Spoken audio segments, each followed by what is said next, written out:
الله الرحمن الرحيم. الحمد لله رب العالمين، والصلاة والسلام على سيدنا محمد وعلى آله وصحبه أجمعين. سروشتی پیامەکەی پێغەمبەر صلی الله عليه وسلم لە قورئانە زۆر جوان باس کراوە.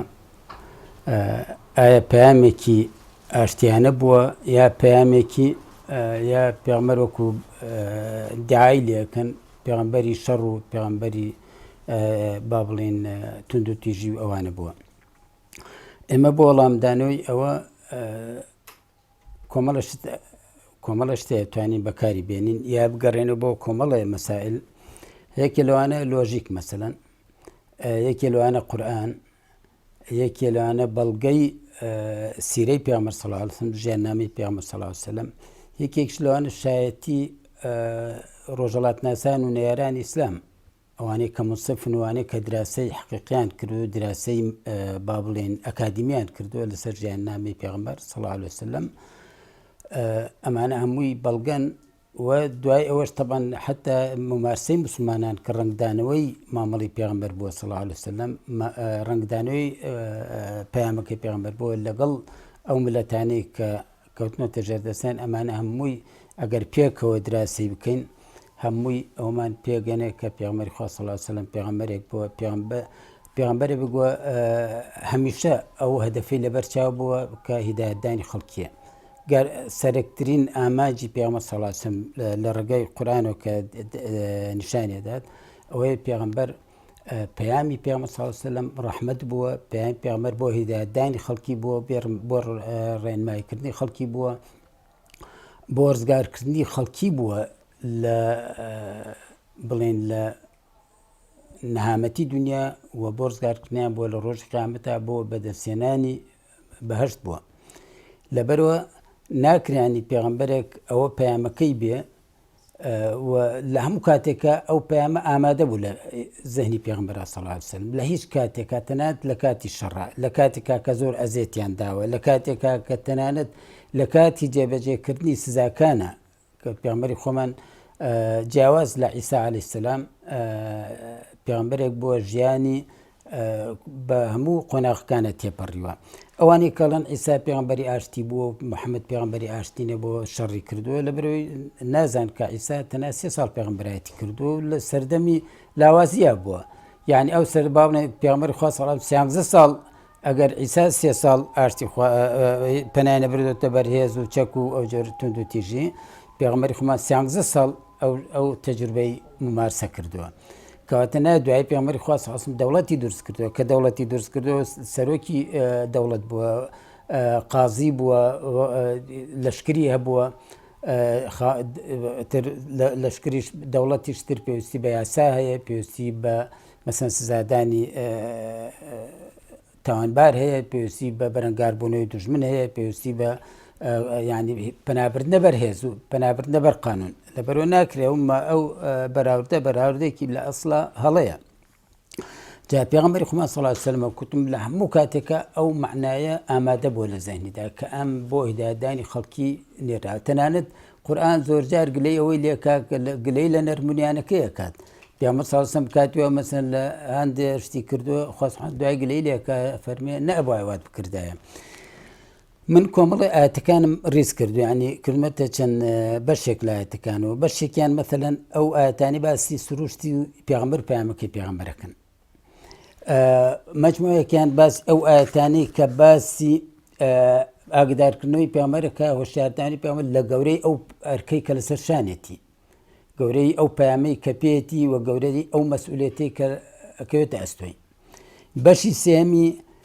باسی و ئاەتانەیە کە باس لە لێپێچینەوەی پێغەمبەرانەکە ڕۆژی قیامەت، یعنی خوا سوبحانه وتعالە بۆ ئەکتفای نەکردووە کە باسی گەورەی پەیامەکەی کردووە، گەورەتی ئەو ئەمانەتەی کردووە کە خستوێتە ئەستۆی پێغەمبەر صلی الله علیه وسلم، بەڵکو پێشی ئەڵێ ڕۆژی قیامەت ئێمە لێپێچینەوەتان لەگەڵاکەین، چیتان کردووە، چۆن شتەکانتان جێبەجێ کردووە. مەجموعەی چوارەمی ئاەتەکان باس ئەوەتانن کە وەصفی پێغەمبەرەکە، کەوانە گەورەترین شایەتین تەبەن قورئان گەورەترین وەسیقەیە کە بۆ سیرەی پێغەمبەر صلی الله علیه وسلم، چونکە ئەوانەی کە قورئان وتوێتی ئەگەر وانە بواە یەکسەر کێشەی دروستە کرد، یەکسەریان توانێت کەی تۆ وای مثلا يكسر التاريخ بو يجرانه كمثلا خلقيوتيان نخير تواني تو الدعاية واقعي كسكني توشتاني كدرباري تو الدعاية كنا جاب أو مجموعاتي كم كباسي سوشت بها مكي بها مركز صلى الله عليه وسلم فرمي جاري فرمي وما أرسلناك إلا رحمة للعالمين يا تومان برحمتنا ببشتتنا ناردو بو همو جهانيان كاتا كسيك آواي بيبوتري چون بيلو كاتو پنابرت بر تندو تيجي ويا كسيك تلرق بيت ويا كسيك لو جور بيه إن جاء فرم يا أيها النبي إنا أرسلناك شاهدا ومبشرا ونذيرا وداعيا إلى الله بإذنه وسراجا منيرا يعني تو ما ناردو شهادي لسر خلقي ومجد دربي وبيان ترسيني لعذابي جهنم وبأذن خوابان يعني بكي وتو سراجا منيرا يعني تو شراكي روشن كروي شراكي روشن كروي يا فري وإنك لتهدي إلى صراط مستقيم تور خلقي رشان دي بو رقاي راست صراط الله الذي له ما في السماوات وما في الأرض فيش فرمي وكان فضل الله عليك كبيرا يعني بخوا سبحانه وتعالى فضلك قوري بسراين كردوي كتو يهلب جاردو ببيغمبر بو قاندني أو بياما كواتا أم الشعورانا دائما لازيني بيغمبرا آمادة بوا إيش لحظيك لي غايبنا بو كوتم خبيا فرمي فلذلك فادعوا واستقم كما أمرت ولا تتبع أهواءهم يا فرمي مثلا الذين يتبعون رسول النبي الأمي الذي يجدونه مكتوبا عندهم في التوراة والإنجيل يأمرون بالمعروف وينهاهم عن المنكر ويحل لهم الطيبات ويحرم عليهم الخبائث ويضع عنهم إصرهم والأغلال التي كانت عليهم يعني أو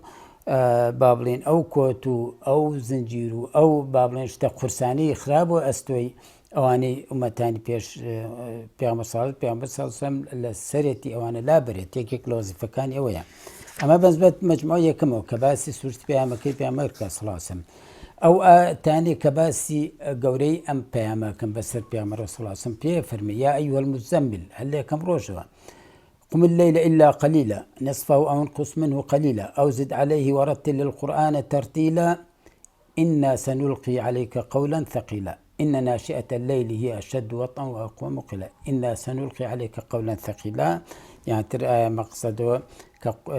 يعني أمانتي بيغمبراتي يا أم قرآن هردوكي شي أقريتو چونك قرآن كبيامي بيغمبراتي بيغمبر صلى الله عليه وسلم يا واتاني كفرمي موزانين لو أنزلنا هذا القرآن على جبل لرأيته خاشعا متصدعا من خشية الله يا فرمي ولو أن قرآنا سيرت به الجبال أو قطعت به الأرض أو كلم به الموت ليرا يعني أقدر كنوي بيغمبر كم أمانتي لا أستويتها أمانتي زور قوريهم مجموعة سيم كباسي اللي بيشنو اللي بيغمبرانك هم لك آيات منهم يعني ناخذ موزورا مثلا فكيف إذا جئنا من كل أمة بشهيد وجئنا بك على هؤلاء الشهيدا يا فرمي وكذلك جعلناكم أمة وسطا لتكونوا شهداء على الناس ويكون الرسول عليكم شهيدا ويوم نبعث في كل أمة شهيدا عليهم من أنفسهم وجئنا بك شهيدا على هؤلاء يا فرمي ولا نسألن الذين أرسل إليهم ولا نسألن المرسلين يا فرمي ويوم يجمع الله الرسل فيقول ماذا أجبتم قالوا لا علم لنا إنك أنت علام الغيوب يا فرمي وأشرقت الأرض بنور ربها ووضع الكتاب وجيء بالنبيين والشهداء وقضي بينهم بالحق وهم لا يظلمون كاتا أمانة يعني مسائل مبدئين اللوجيكينية كسيك ئاوا ئاخاوتنی لەگەڵا بکرێ کێش ئاخاوتنی لەگەڵا بکە خوای بەدیێنەری جیهانیان ئاخاوتنی لەگەڵا بکە و بەردەوام لە پەیوەندی شابێ لەگەڵیا و ئاگاشی لێ بێ و ئەم وحێ بەردەوام دابەزێ بەسەری ئەوە یەک جار دابەزی بێ بە شێوەیە کتابێک و دوای ئیتر ڕۆیشت بێ و کەیف خۆ هین بکەنە بەردەوام متابعی کردووە کەواتە چۆن کەسێکی ئاوها یا چۆن کەسێکە وەسفەکرێ بە توندوتیژی یا کەسێکی دڵڕق و بەو شێوەیە چونکە داوای نەتیجەی لێ ئەکرێ ئەو نەتیجەیە ئەبێ بە جوانتری شوێ بیگەێنێت جا ئەمانە هەمووی یعنی ئەگەر کەسێ دراسی بکات و لەگەڵ یابژی بۆی دەرەکەوێت کە ممکن نییە کەسێک ئەوها لەلایەن خوا ئاخاوتنی لەگەڵا کرابێ کەسێک خۆی کەسێک پەنابەرێتە بەر ئەسلوبێک خەڵکی لێ دین هەڵگەڕێنێتەوە یا ببێتە مایەوە کە خەڵکی ڕوو لە دین نەکەن حتا خۆی گەلەی لە ئەسحابە بۆ هەندێک جار فەرموو ئین منکم لەمونەفرین بەعزێ لێوە هەیە خەڵکی دوورە خەنوە کاتێکە شتەکە قورسەکەنەوە لەسەر خەڵکی کۆمەڵ ئاەتی ترشمانەیە دوای ئەمانە شایەتی قورئانمان هەیە لەسەر پێغەمبەر صلی الله علیه وسلم کە شایەتێدا کە قورئان کە پێغەمبەر صلی الله علیه وسلم فعلەن ئەو کەسە بۆ شیاوی ئەو ئەمانەتە بووە کە پێوتێ مستەفا ئستفا کراوە هەڵبژێردراوە مثل ئاەتێکە فەرمووە ئینەکە لەعەلا خولق عەظیم تۆ لەسەر ڕەوشتێکی زۆر بەرزی طبعاً ڕەوشت بەرزیش نەرمونیانیش و با بڵێن حکمەت و ئەدەب و ڕێز و ئەمانە یەکێکە لە ئینەکانی بنەماکانی ڕەوشت بەرزی یا فەرمێ لەقەد جاءکم رەسوول من ئەنفوسکم عەزیز عەلەیه ما عنتم حريص عليكم بالمؤمنين رؤوف رحيم يا فرمي فبما رحمة من الله لنت لهم ولو كنت فظا غليظ القلب لانفضوا من حولك يعني كانت بيغمبر صلى الله عليه وسلم هم غم خور بو بتنج خلقي وبو بتنج هداية داني خلقي بو وانا بتنج هداية داني خلقي بو خافر فلعلك باخع نفسك على آثارهم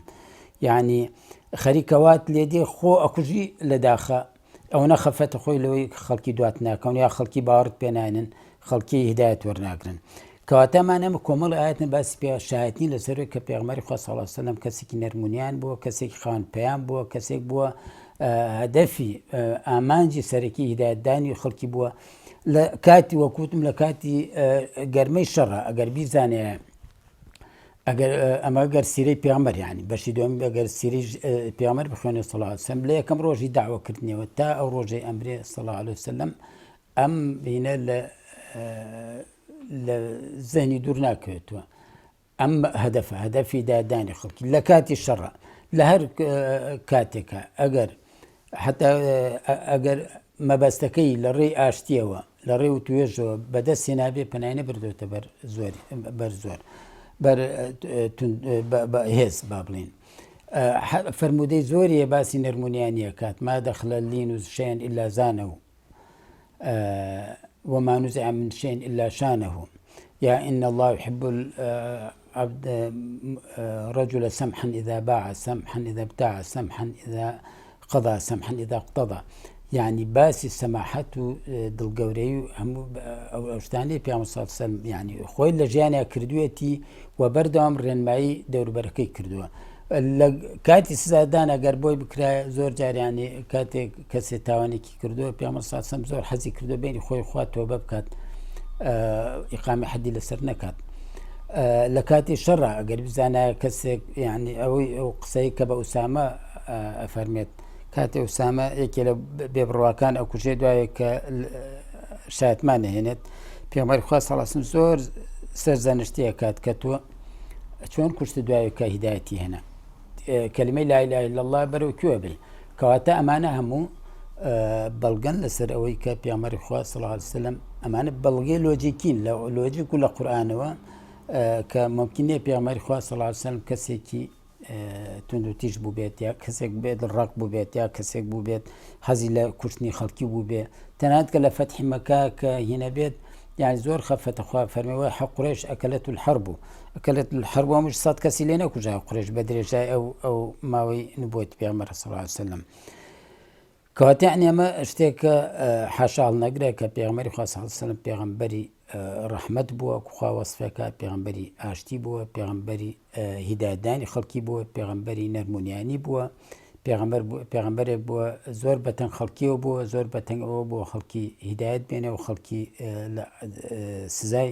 خوا سوبحانە و تەعالا نەجاتی بێنێ